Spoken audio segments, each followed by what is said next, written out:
Well, welcome back to the Passive House podcast. I'm Matthew Cutler-Welsh, coming to you from Auckland, New Zealand. And I'm Zack Semke, coming to you from Seattle, Washington. And this is the first episode of our special series on leading up to the International Passive House Conference coming up in a few weeks now in Germany. Really excited to get there, Zack. I know, me too. It's going to be fun. It's great. It'll be fun to reunite there. Yeah, and what a fantastic interview we've got to kick off the series with none other than Dr. Wolfgang Feist himself, the founder of the Passive House Institute. Yeah, what an honor. It was great. It was such a fun conversation too. Yeah. So we're pretty much just going to dive straight into his interview. Anything you want to say before we jump in, or give a bit of background? Well, for one thing, I want to give a shout out to the sponsors that have underwritten this special International Passive House Conference 2023 podcast series. So a big thank you to Icon Windows and Doors, Intelligent Membranes, Inotech Windows, and Proclima for their support of this podcast. Also, when we're at the conference itself, the Passive House Accelerator is co-hosting with Passive House Institute the Passive House exhibition party. And that comes thanks to generous support from Enersign and Rothablas USA. So a big thank you to them as well for that support. In terms of leading into the conversation with Dr. Feist, it was a privilege to have the chance to sit down with him. It was a very full conversation. We whittled it away just a little bit so that I think it's just under 60 minutes, but it's full of just great nuggets of wisdom and perspectives around energy efficiency, the situation in Europe right now, and the future of climate action in buildings. So please enjoy.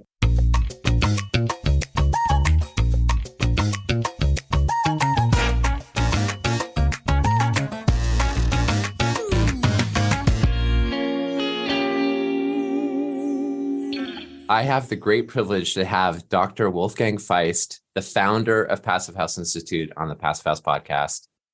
Wolfgang, welcome, and I can't wait for this conversation. Thank you for having us. Let's dive right in. I mean, you have been the director of Passive House Institute for decades, and you recently handed the leadership reins to a team of managing directors, including Jessica Grove-Smith and Jan Steiger, who I'm looking forward to interviewing in a couple of days about the upcoming International Passive House Conference. And for listeners, that's going to be in Wiesbaden on March 10th and 11th, with tours on March 12th. And a group of us from the Passive House Accelerator are really looking forward to being there in Germany. So I just wanted to start by asking, how are you spending your time now that you've made that change? Having a lack of time, that was lifelong problem. So, I'm an educated scientist, and this is what I've learned, and this is what I want to do. And I hope I'll be able to do that in the future. So I want to concentrate on these scientific issues.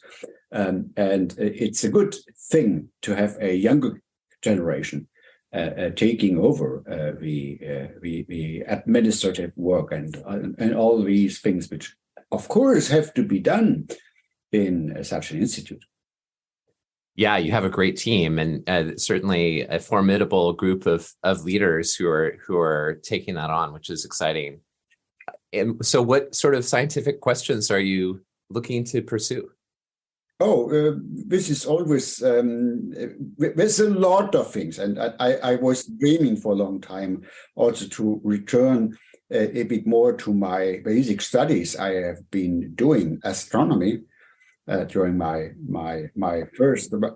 former life, but it doesn't look like that. So it's still questions about energy efficiency. Not mainly, maybe not all in the field of buildings. The concept of energy efficiency can apply to almost everything in our economy. And there's a lot of potential there. And I always wanted to dive a little bit deeper into these things. And I hope I'll be able to do that. Well, that seems like a good segue to, I think, what we really want to focus on in this conversation, which is the Efficiency Now campaign of Passive House Institute. And I know that the campaign also, I mean, it focuses on buildings, but it also recognizes like efficiency and mobility and other things.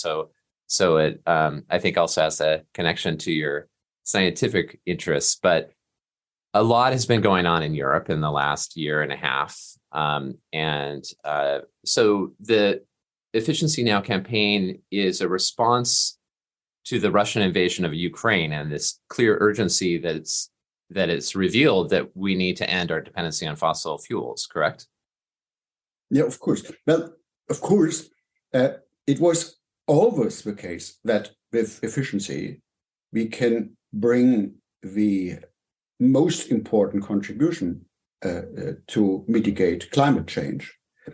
And it's also the contribution which can be least expensive, and also the contribution which can be introduced fast as possible from everything what we have. But it's not very much known about that. And now with the immediate emergency of that crisis of having 66% of the energy import for Germany from Russian fossil gas cut away within months.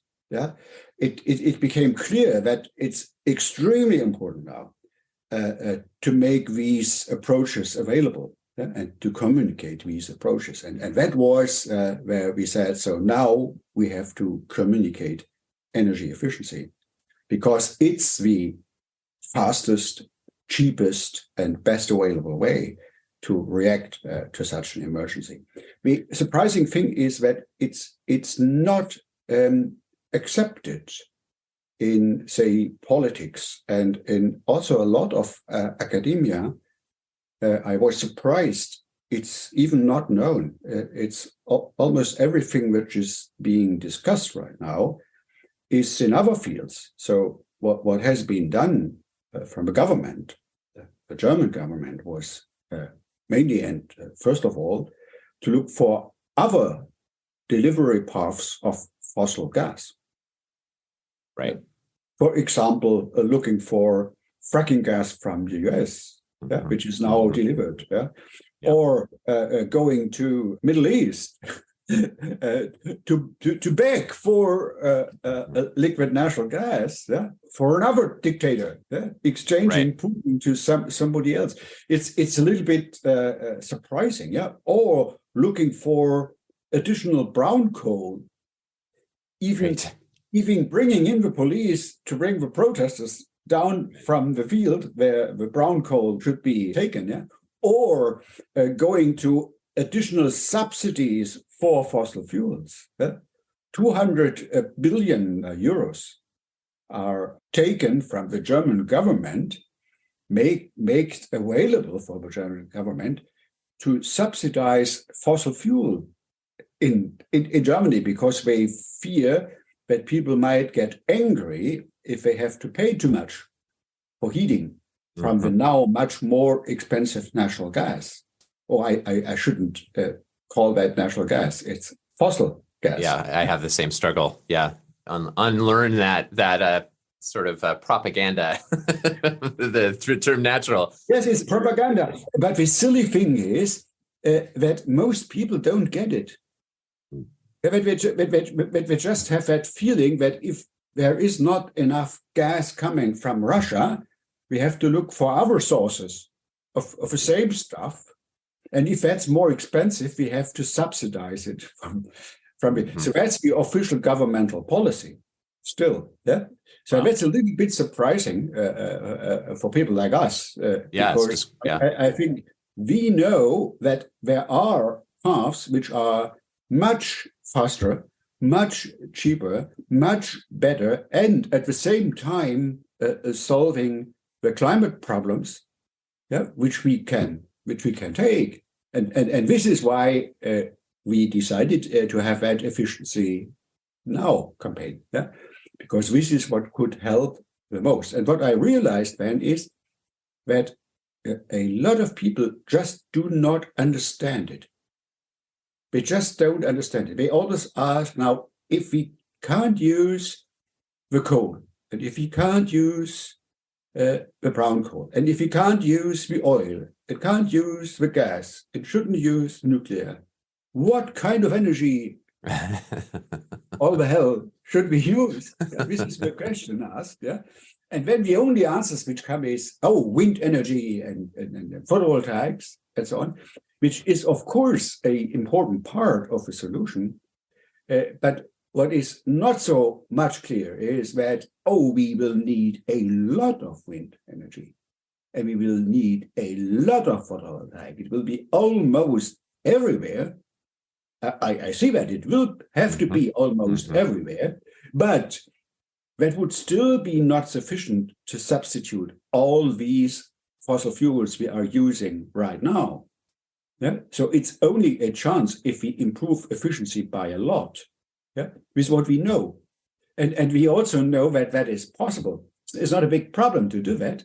We can do that, It's demonstrated. It's not something like nuclear fusion, which isn't demonstrated now, not at all. There's no functioning energy delivering nuclear fusion facility anywhere on this planet, except a nuclear hydrogen bomb that's available, but nothing else. We are talking about this for 60 years now. Yeah. Always talking about that it will be very cheap in 20 years. Yeah. And now I'm a physicist. A mathematical physicist, have worked in nuclear physics, and I know about these things, and I know how difficult this is. And we know that such a new technology, especially if it is such a big technology, will take decades to come through, even if everything is solved. But still, this is what politicians want to sell us as the solution.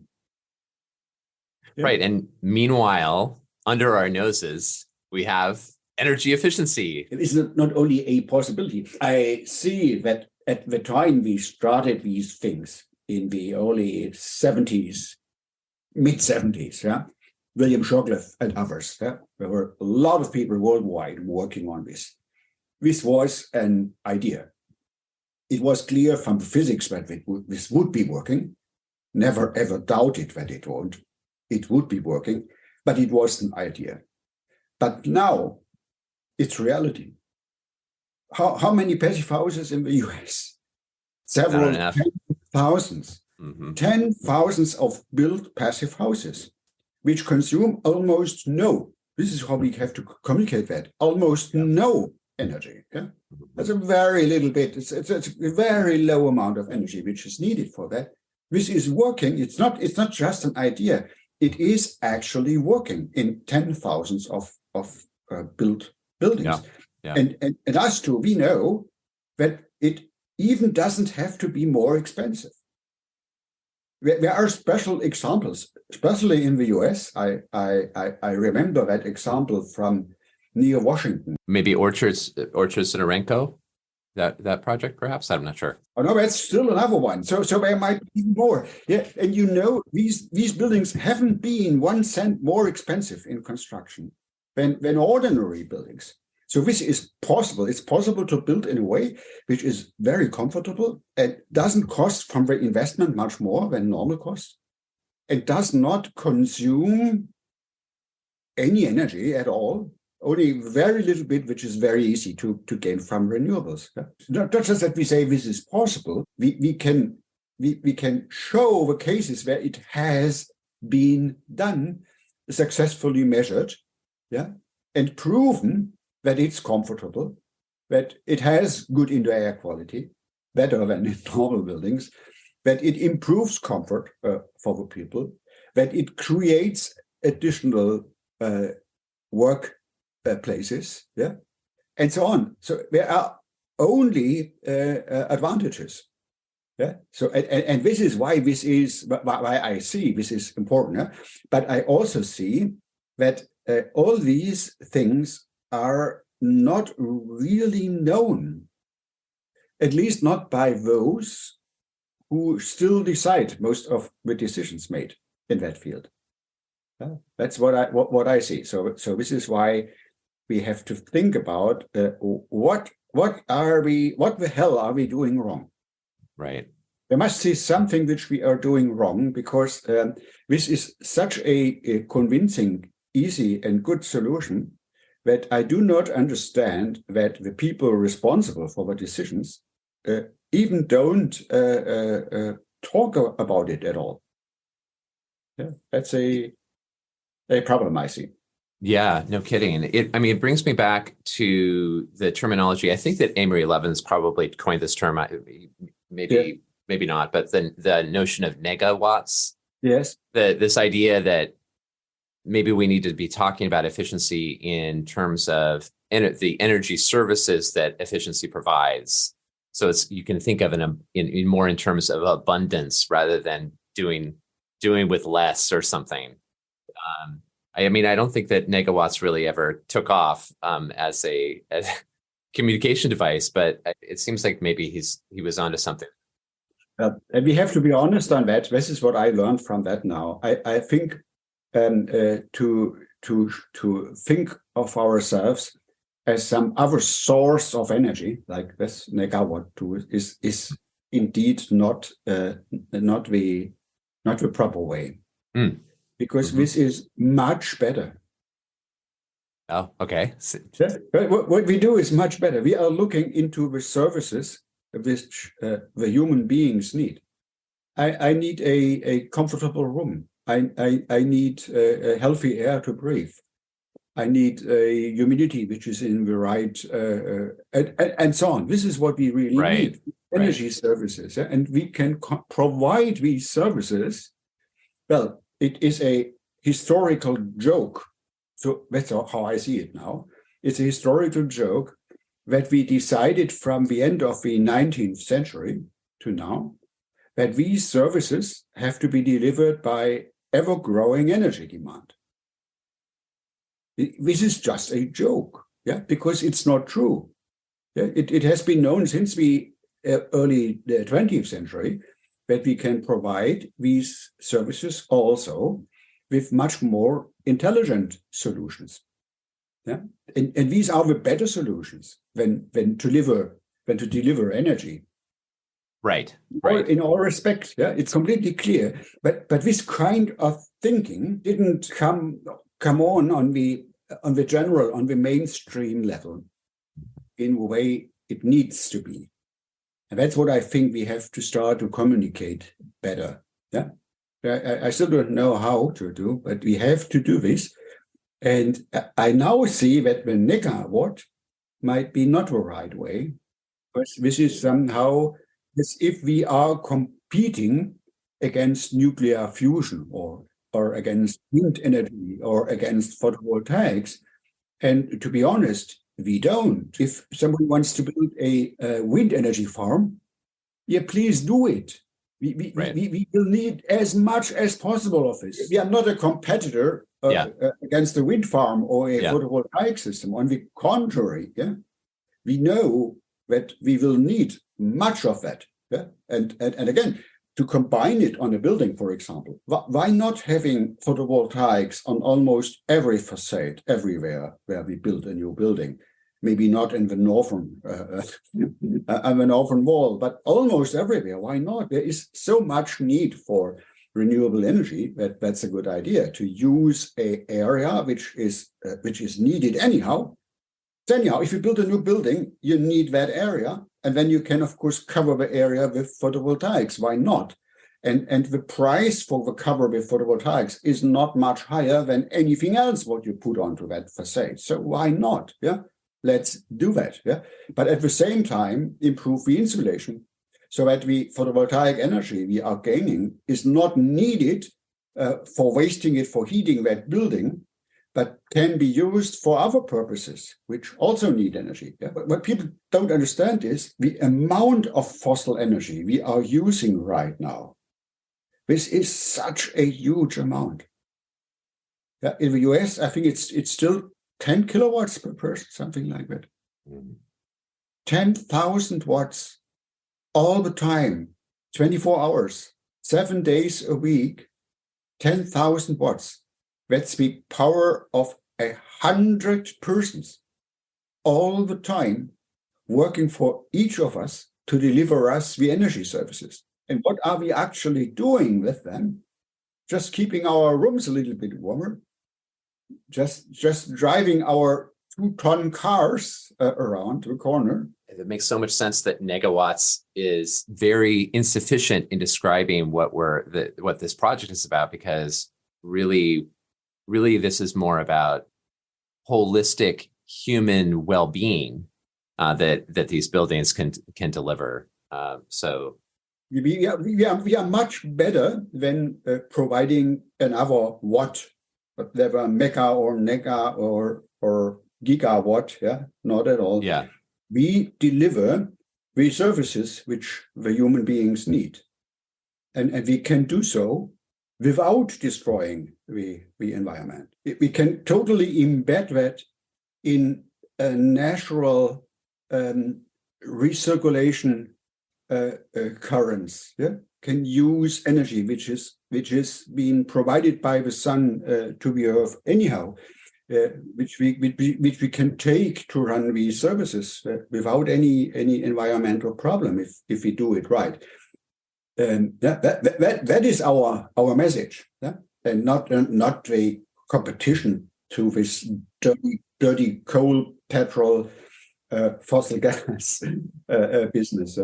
So I think that one of the things that you touched on that people are probably surprised by, I don't think listeners of this podcast are surprised by this necessarily, but certainly the general public would be surprised by the notion that efficiency would be faster or cheaper or better than finding new sources of fossil gas. Like, why don't we just open up new fields and find, discover new resources and drill those, or even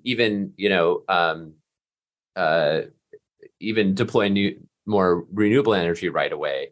So what are the numbers, or what is the case to be made that efficiency can be faster? And maybe we could dive in a little bit into the kind of prescriptions that efficiency now, the campaign shares for some of those fast moves that can make a big difference. It's very easy to see. If you analyze the places where the energy is, how we call it, used, my expression for that will be more exactly where it is lost. Yeah, because there is no energy use. There is only energy loss. So we can, on all these places where we lose the energy, we can improve the system in a way that we lose less energy. And this can, in a lot of places, it can be done very fast, very fast, because it's all so inefficient, so extremely inefficient. Let's just take an example.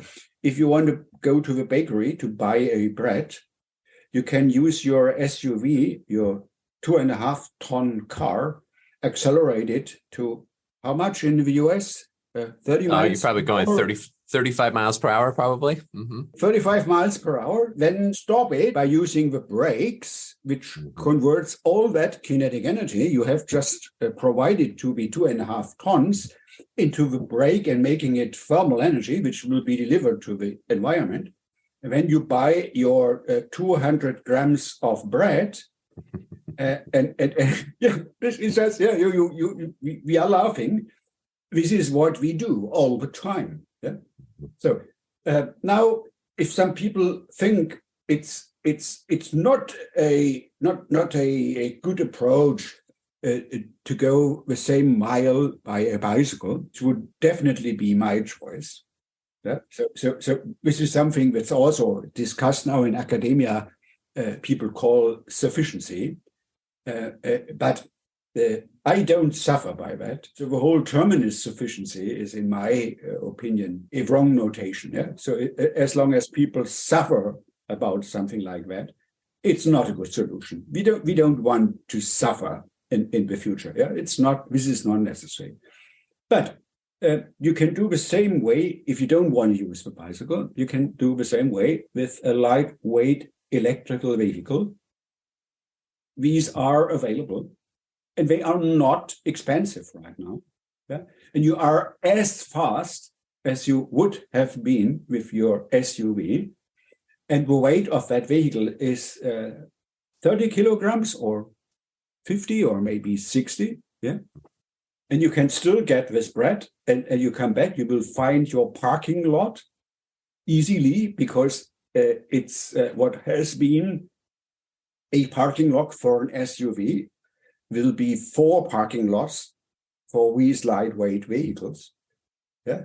So this is what I understand under efficiency. And it's completely clear that this can be done very fast, because it's not what costs your new SUV. I don't know the prices in the US, but I'm quite sure it's not cheap. It's a lot. I don't $60,000 probably. And if it's electric, even more. Now, what will be such a, say, electric small vehicle? Well, my electric bike was $1,600. It worked great this morning. 1,600, or maybe it's 3,000. Maybe it's 3,000 or it's 4,000 bucks. Yeah. There's no question that this is much cheaper than the SUV solution. Yeah. Now, some people say, okay, but this is wrong, because I need my car anyhow, because I need to go to holidays and so on. And then I would say, yes, that's all okay. But if you have that small vehicle, you will use your car only half the time you used it before.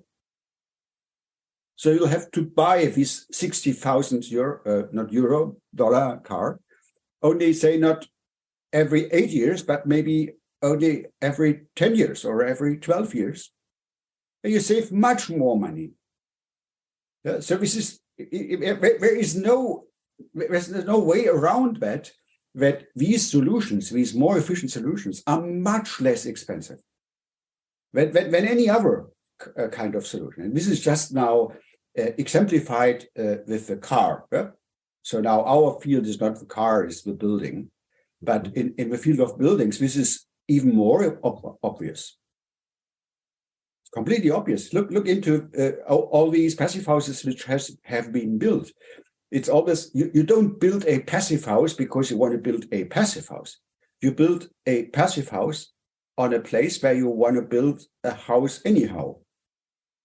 No passive house has been built just because people wanted to build a passive house. They build a house because they build a house anyhow. And there's no other reason why you should build a building. Yeah?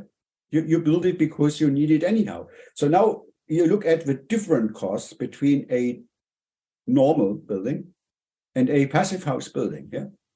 And then what is our experience of these different costs? Yeah? We know about that. Oh, this is what our experts know. Worldwide experts on passive houses, which are now coming to the conference in Wiesbaden. Yeah, right. They know about how to build a cost-efficient passive house in Washington, in Toronto. Of course, they are looking different. Yeah, there are lots of ways you can do that. In Beijing, yeah, in wherever on this planet, you can build a passive house, and our experts know how to do that. And if necessary, they can do that. I would be going so far to say, if necessary, they can do that without a cent additional cost. Mm-hmm. If that's the goal. Yeah. Right. Not if there is an architect who already has completed all detailed drawings, and now you have to convert that without changing the layout to a passive house. That will create extra costs, I admit. Yeah. But if you start from scrap, if you say it should be a cost-efficient building, which will be done here, I promise it will be less expensive than any other alternative which would be built on that place. This is what we know. This is what our experts know. This is what they have learned to do. Yeah? And this is why energy efficiency is the cheapest way to get through that crisis. It's the cheapest way because there is nothing additional. It's just doing what we are doing anyhow. We have to erect these walls. We have to put on these roofs. there will be windows in a building. There needs to be a ventilation system in a building. It's all needed anyhow. Yeah? And the only thing what we do is we make all these things better than they are normally done. And if you look into what it means to make it better, you will always see if you do it in a proper way, it's not more expensive. Yeah, maybe a dollar per square meter, or maybe $2 per square meter. But this is not. This is in no relation to the benefit, also the economic benefit you get from this. Yeah? And this is also why it's the fastest way, because people are building these buildings. These buildings will otherwise create a lot of additional energy demand. To deliver that demand, you will have to build up another energy generation plant at some place. Whether that's a fossil plant or a renewable plant, you will need additional capacity. And that will take time, of course, to build that additional capacity. Right, a lot of time. A lot of time. Yeah. And so doing it in a way from the very beginning, if you add something to the economic system, if you do it from the very beginning in a way that it is more efficient, and I don't talk about 10% more efficient, but we both know we are talking about a factor 3 or factor 4 more efficient. We do it a factor 4 more efficient, it's the fastest way to deliver that service. It can't be done faster. And that's even true for the existing buildings, because that's in the center now. Yeah, in industrialized countries, most of the building stock is already there. So the task now is to improve that existing building stock. Now, I'm far from saying that doesn't cost anything. Of course, this creates some cost, but it's similar. It's similar because the existing building stock is not a static thing. We are exchanging windows in the existing building stocks. We are painting the facade new. We are changing the layout of the dwellings. There's always something going on in the existing building stock. And the same thing we do with new construction can be done here. If you exchange a window, it has to be triple glazing now. It has to be. Why don't they get that? Yeah, because if we invest again in a standard double glazing, that one will be in that building another 30 to 50 years, creating an energy demand which has to be delivered, where there has to be another fossil, nuclear, or renewable energy plant built up to deliver for that energy loss, which could have been avoided by using the triple glazing. Locking in energy loss. Yeah. And this is what people don't get. These things, say that glazing, we know that these things stay in a existing building for at least 30, 40, 50 years. We know that. Yeah? So if you invest in that, there is no chance at all that will be exchanged earlier than 2070 or whatever. Right. That's too late. That won't help anybody. Yeah.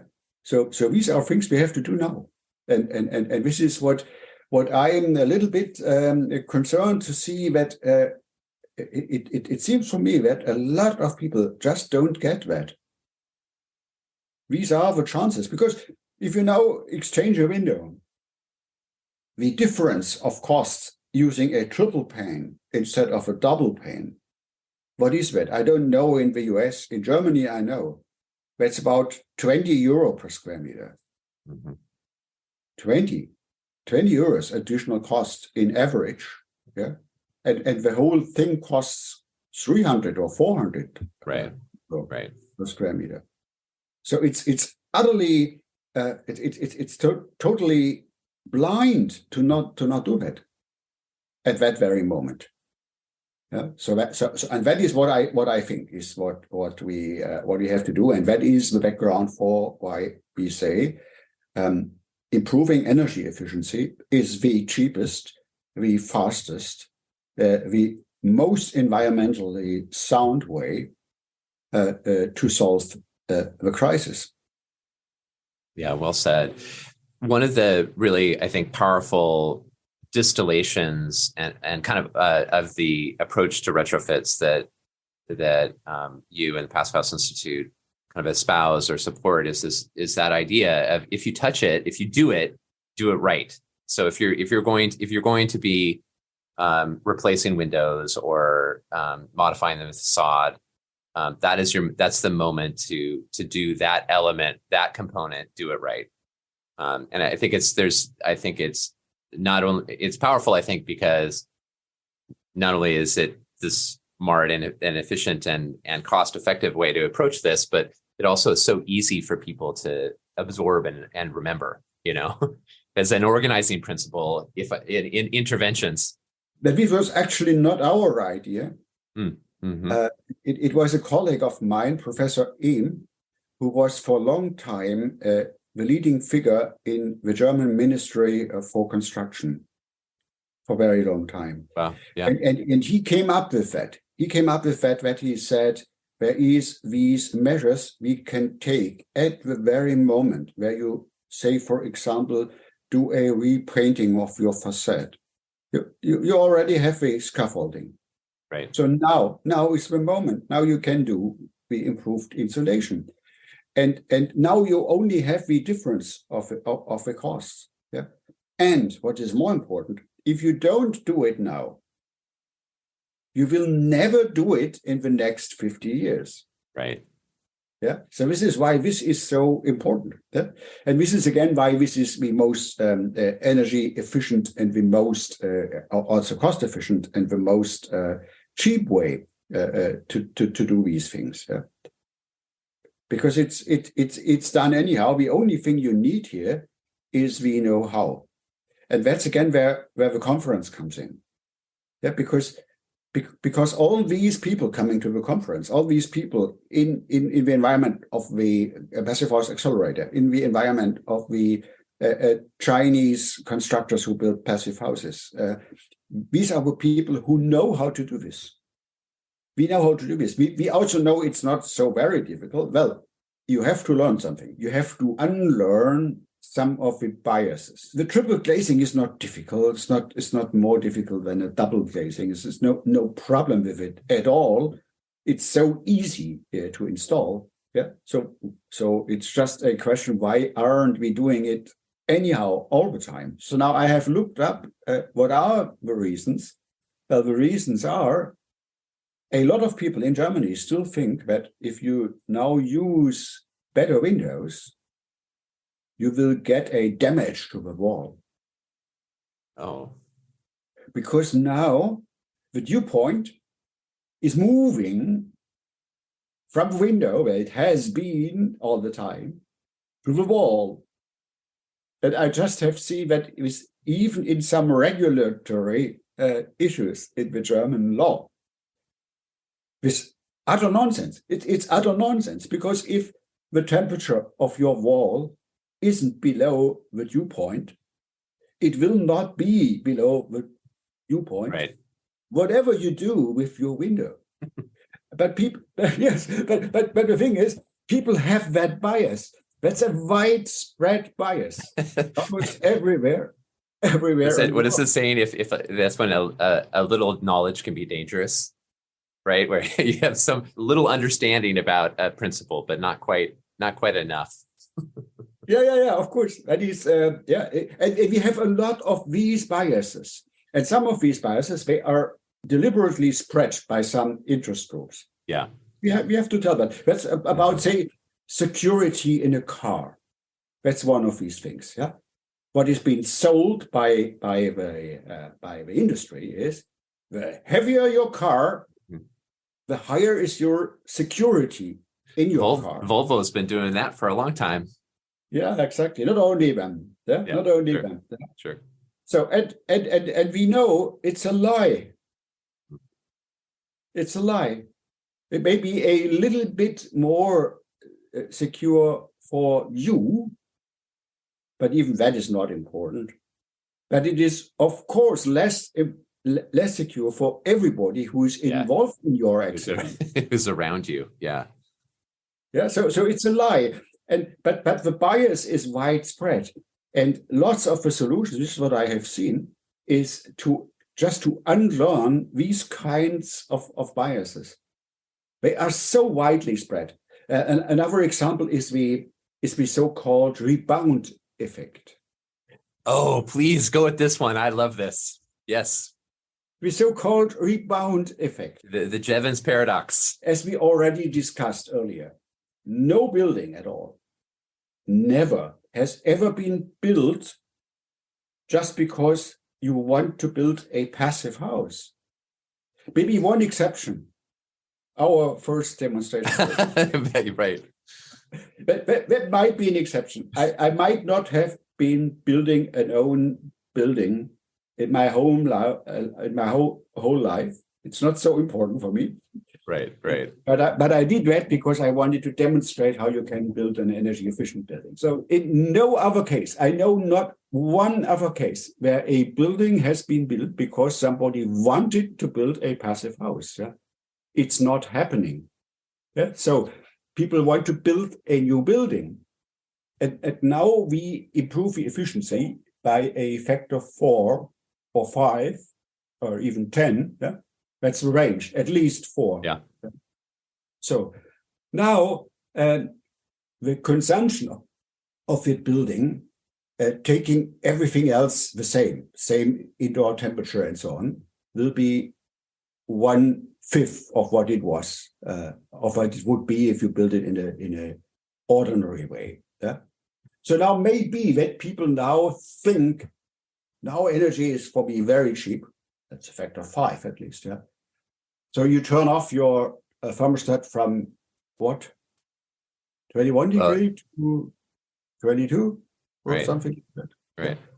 So then your consumption will increase in the passive house, will increase from 15 kilowatt hours per square meter in a year to what? 16. 16 kilowatt hours per square meter in a year. Rebound effect. It's such an utter nonsense. I couldn't agree more. It's one of the most irritating arguments, and it seems like it resurfaces every 5 years or something. It just makes zero sense. It makes zero sense. The thing is, of course, those people communicating that, a big part of them, half of them, they do it deliberately because they just want to have an argument against what would be the right way to do. So they want to avoid improving insulation with the argument, it doesn't make any sense anyhow, rebound effect. Yeah? So that is that one part. Yeah? But then there is that other part. 80% of those who then later on talk about it, I don't think they have this intention. They just are, to say, stupid enough to believe that utter nonsense. It sounds clever, I think. I think people are attracted to the paradox of the idea that efficiency somehow increases consumption. Oh, it's so unbelievable. It's so unbelievable. Now we have done in our civilization, we have created, digging up oil, gas, coal, and whatever, uranium, spending billions and billions of dollars to do so. And now there come some people who say, this is all not necessary. You don't need it. You just have to insulate your building. Right. Of course, this is for some people who didn't reflect what's going on here, something which is too good to be true. There must be something wrong with it. If that is true, well, then all of us, we are all sinners. Mm-hmm. Mm-hmm. Because, of course, we could have done better now since 30 years, all the time. Yeah. And this is also what can't be true. Yeah. We have done everything. Right. We have invested a lot of money to create filters for sulfur oxide, dust, and so on. So we have billions of dollars being invested in creating a environmentally sound energy delivery. A lot of money. It's getting more expensive and more expensive every year. And now there come some people who say, the only thing you have to do is to build a little bit better insulated buildings and to have, besides your heavy family car, a small, at most 60 kilogram electric vehicle, which you normally use when you go to the bakery and that would be the solution. This is what I think in the mind of a lot of people it can't be true. It cannot be that easy.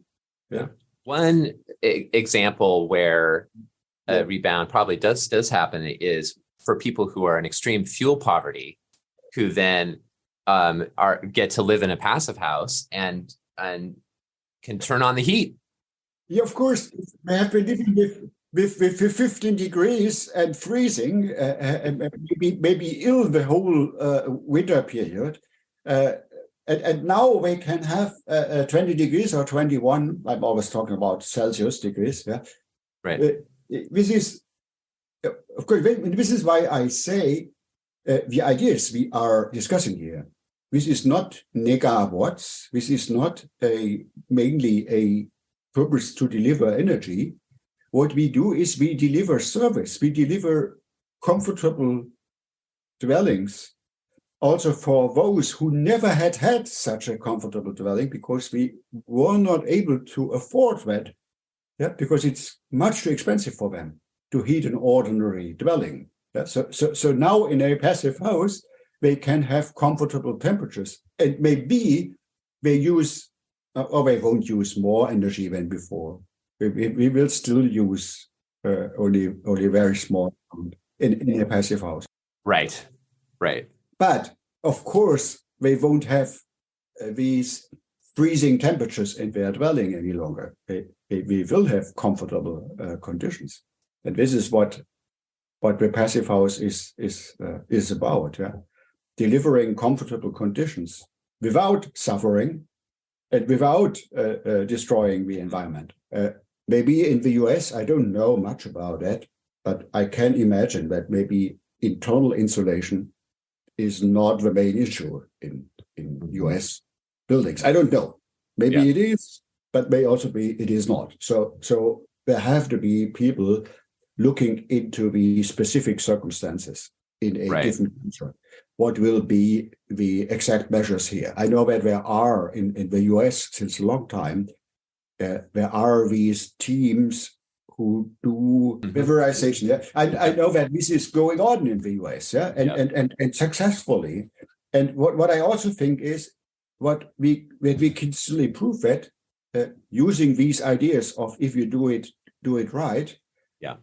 Maybe invest 2 days instead of just one, and do not 1 inch of insulation of the duct system, but 4, or even replace these ducts by some better solution, a split unit or whatever, which I would think now, given the efficiency of the new split units we have now on the market, they will be by factors higher in efficiency than the existing air conditioning systems in old houses. Right. And a lot of us will be replacing old gas furnaces. And the gas furnace, well, you don't need it anyhow any longer, because if you have an efficient air conditioning system, you can run it for heating also, and will be cheaper at the end. So there are these things which have to be thought about. And maybe even you just shut this whole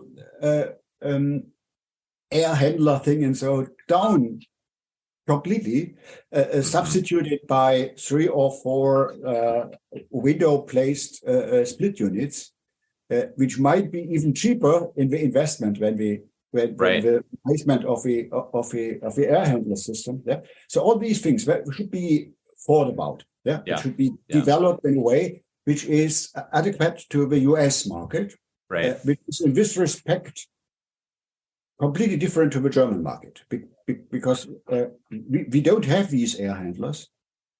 Right. It's not existing. Yeah, we have radiators and hydronic heating systems. Yeah, and so there are these things which have to be adapted, of course. Well, it's a changing landscape in the United States because of the Inflation Reduction Act, which is the oddly named. I've heard that. Yeah. Right, and so there are now lots of incentives, lots of dollars out there for people to receive tax credits for doing all sorts of different improvements to their homes. And so we are at this place of and some of the details of those programs are still under development. So as a community, I think we're trying to understand what those opportunities are and then relate them to Passive House. Can you influence these? I think that there's an opportunity to have some influence at the state level. Some of these programs will be administered at the state level. For instance, Passive House Network, I think, has been at least creating programming to educate people about how to, like practitioners and homeowners, how to access these opportunities in their work. Exactly. It's 90% education. Yeah, what is needed? Because again, just to reiterate, we know how to do this.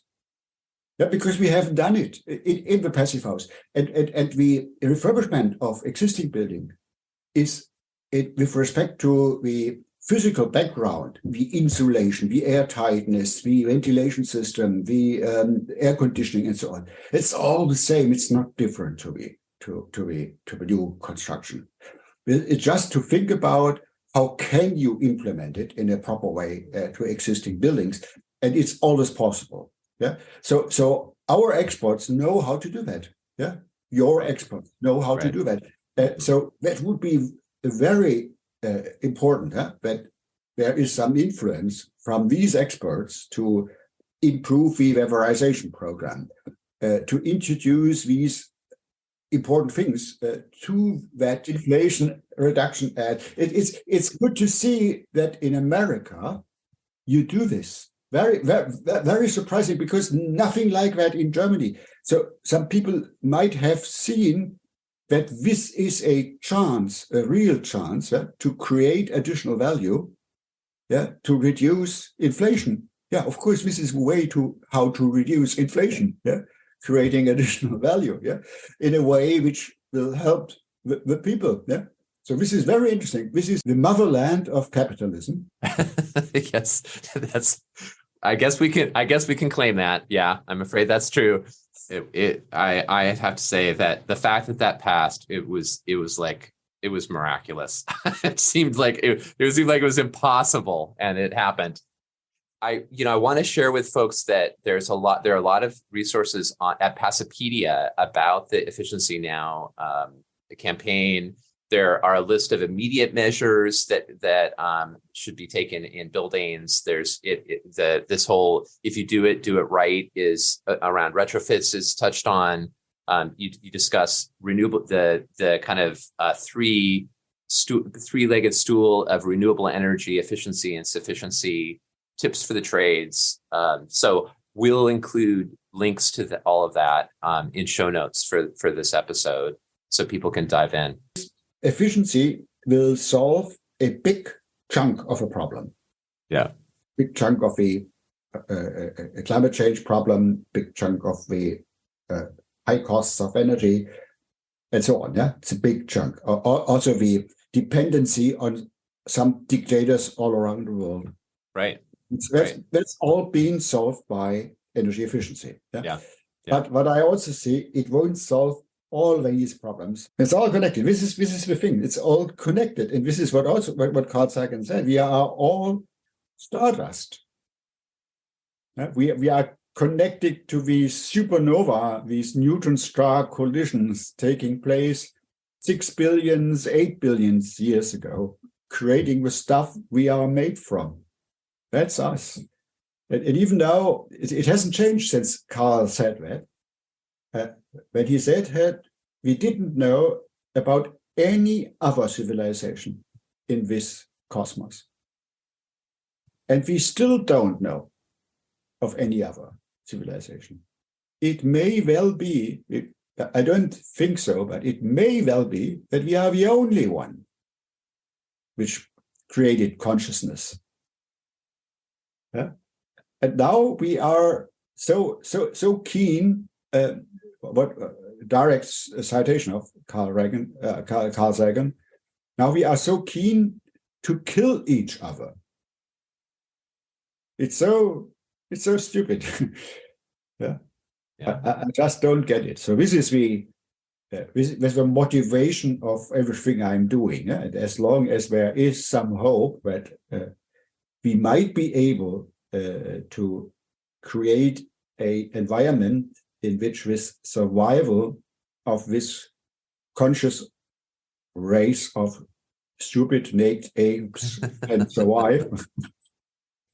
As long I will fight for this, because I love these stupid naked apes. Yeah, me too. Yeah. Me too. We love them. Yeah. So efficiency and peace, and long live the stupid apes. Long live the stupid apes. That's us. Yeah. Well, thank you so much, Wolfgang. Thank you. Thank you so much, Zack. Yeah.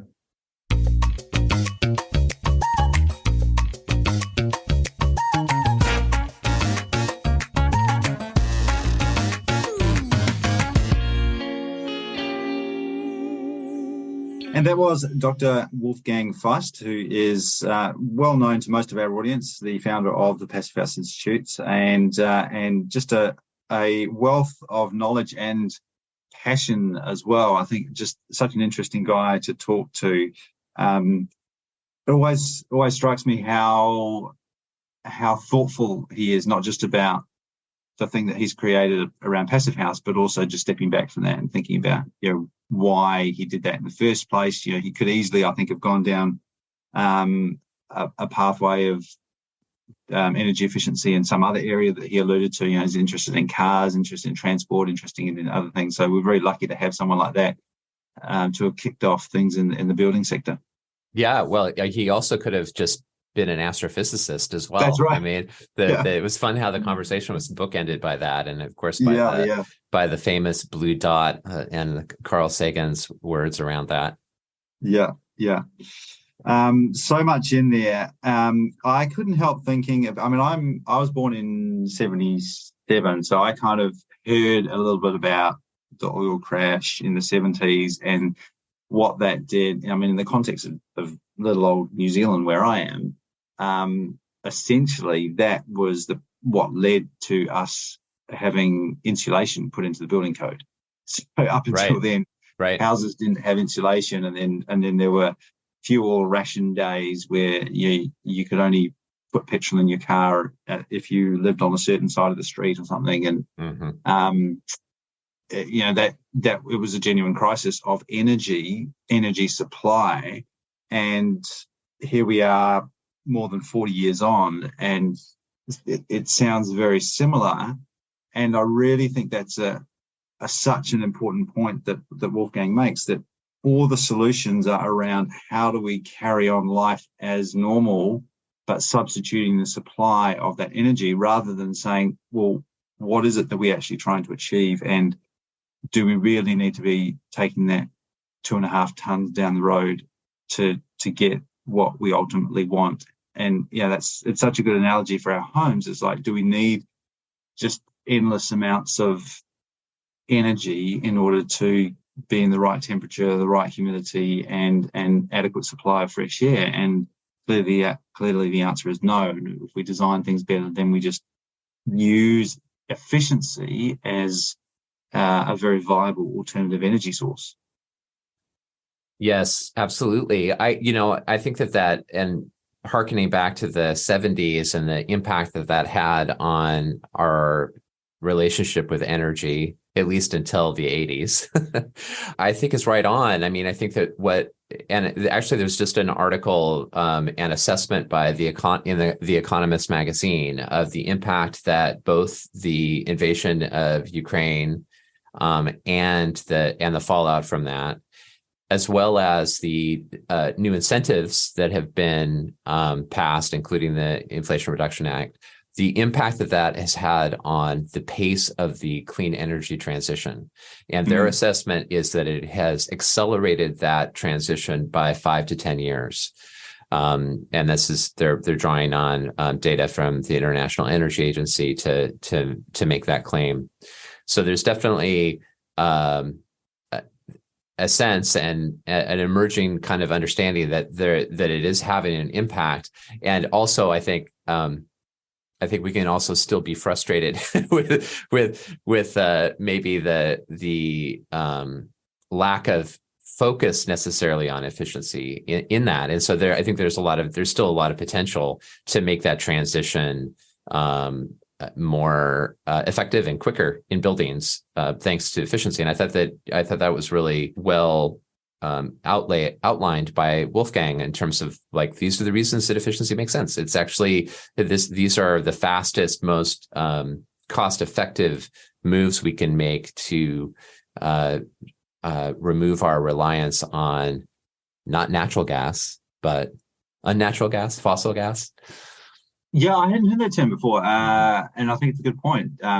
Labeling gas as natural. I mean, I guess that's because it's found in nature, as opposed to, but it is refined, and we're taking it into a very different form from what it would naturally be found of. And I think it does. It makes it feel or sound much more friendly when you call it natural. It's kind of benign. Yeah, it's okay. Yeah. No, I've been taken to task by folks when I've slipped and said natural gas, who are like, it's not natural. What you're perpetuating this propaganda from the fossil fuel industry, and I they're kind of right. So I've been trying to not say natural gas as much as I can.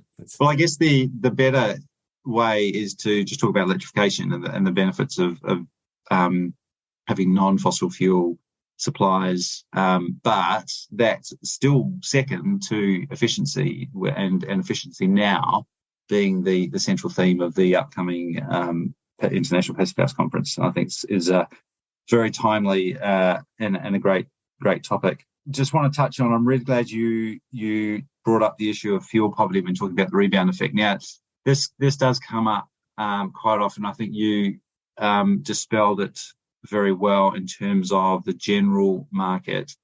There is a portion of the market, unfortunately, that I see in my work here, and so there's some really good research that's been shown that in our particular climate, if a household is using less than around 8,000 kilowatt hours per year for their home, and you put insulation and a heat pump into that home, then there's a tendency for their energy usage to increase slightly. But they are very much on that energy poverty end of the spectrum. Yeah, and that's because they're just simply not using enough energy in the first place, because they're not keeping themselves warm, dry, and healthy. So by going a little bit of the way and just giving them the means to be able to get warm and healthy, then they do. But that's different from, I think, what you were talking about as a more general concept of rebound. And also that effect that you see at that end of the market is also a result of not doing enough. It's you talked about if you're gonna touch it, you just touch it once and do it really, really well. And that impact that we're seeing at that really low end, I think, is a result of only doing half the job. You could make an argument that if you actually did a deep retrofit on those houses, then they would carry on using less than 8,000 kilowatt hours per square meter, per year. But they'd be really warm and healthy, and they'd be much better off. So the challenge for us is to figure out how to do that in a cost-effective way, and include all those people that need it the most, which are arguably those people that are in fuel poverty to start with. Yeah, no, absolutely. And if there's any place where we want to see we know that energy efficiency isn't 100% perfect at reducing energy use. And if there's any place where we want to see that energy efficiency maybe raise the standard of kind of health and safety, it would be in these places where people are living in fuel poverty. There's a rebound there. That's great. It's okay because it's providing this other use. I think that the thing with, and this is otherwise known as the Jevons paradox, I think that the thing that it has frustrated me about people's fascination with the Jevons paradox is this notion of backfire, which is that energy efficiency might actually be counterproductive and lead to more energy use than otherwise. And that's just not the case in buildings. There is a small rebound effect. We're keeping our house, our furnace at 67 degrees Fahrenheit right now. When we upgrade our house so that it is closer and closer to a passive house, we prefer to have that at more like 70 or 72. And that is the rebound. There's a small thing where we'll change our behavior because we know that we have a more efficient building, and therefore it's not perfectly capturing 100% of the efficiency gains, right? So what? I think I've also heard it referred to as clawback. Clawback effect. Mm-hmm. Yeah. When you make improvements in it, but some of those theoretical improvements are clawed back. So, I mean, there's some small percentage of that happens in buildings, but it's far from anywhere close to 100% or more, which is what would be required for backfire. So, yeah. Anyway, I could talk forever about the Jevons paradox. It's one of those things that I don't know why, but it just drives me crazy. Well, I guess it becomes one of those myths, that sort of sounds plausible as a cautionary tale, but then you got to look at the evidence to say, well, is this a real thing? I mean, if the reason it drives me crazy is that it's an example, I think, of climate defeatism, and it can be used very cleverly by folks who have no interest in climate action whatsoever to stymie real action in buildings. And in cars and all sorts of use of energy. So I'll stop. And just finally, I really like, it's very humbling to hear arguably one of the creators of Passive House, certainly the founder of the Institute, say that nobody wants a passive house. Nobody wants to create a passive house for the sake of... Right. Like build a new building in order to create a passive house. Right. Right. And I've thought about this with things like, insulation. Nobody wants to go out and buy a bunch of itchy fiberglass material that they never see. Nobody particularly wants to put a heat pump on their wall for the beauty of the heat pump. Yeah, it's the things that those things give us and what they provide us with that we want. And I think that's a really important point, and it comes back to the whole efficiency first is looking at, and it's almost, you could argue it's effectiveness first as well. It's like looking at what is the outcome that we're trying to achieve and what's the best way of doing that. And I think that's potentially where the analogies with the car start to fall down, because there's a lot of other egotistical reasons and identity reasons that people will have with certain cars and possibly sizes of houses and locations of houses. But there's a lot of things that we put into homes which aren't very sexy, but it's the things that those items achieve that should be important to us. But to hear Wolfgang talk about that, the whole idea of passive house and people, not just building a passive house just because they want a passive house, but because they want what it achieves, I think is a really important and, like I say, humble perspective from the founder. Yeah, and it also gets to, I thought, his really important kind of questioning of whether negawatts is the way we should be thinking about this. That instead of setting up just something that's sort of competing with space for other forms of clean energy, that we really should be looking at the holistic human benefits of these better buildings. Yeah. Well, great lead in to this special series leading up to the conference. I hope we get to a chance to say hello to Wolfgang again in person. We'll certainly be seeing a lot of people from the Institute. And we've got a couple more of those guests coming up, I believe, next week as well. We do. Yeah, that's right. Jessica Gross-Smith and Jan Steiger are up next. Awesome. All right. We'll look forward to that. Thank you for this. We'll be back with a regular episode in the regular time slot. Indeed. Awesome. We'll see you then. Thanks, Matthew.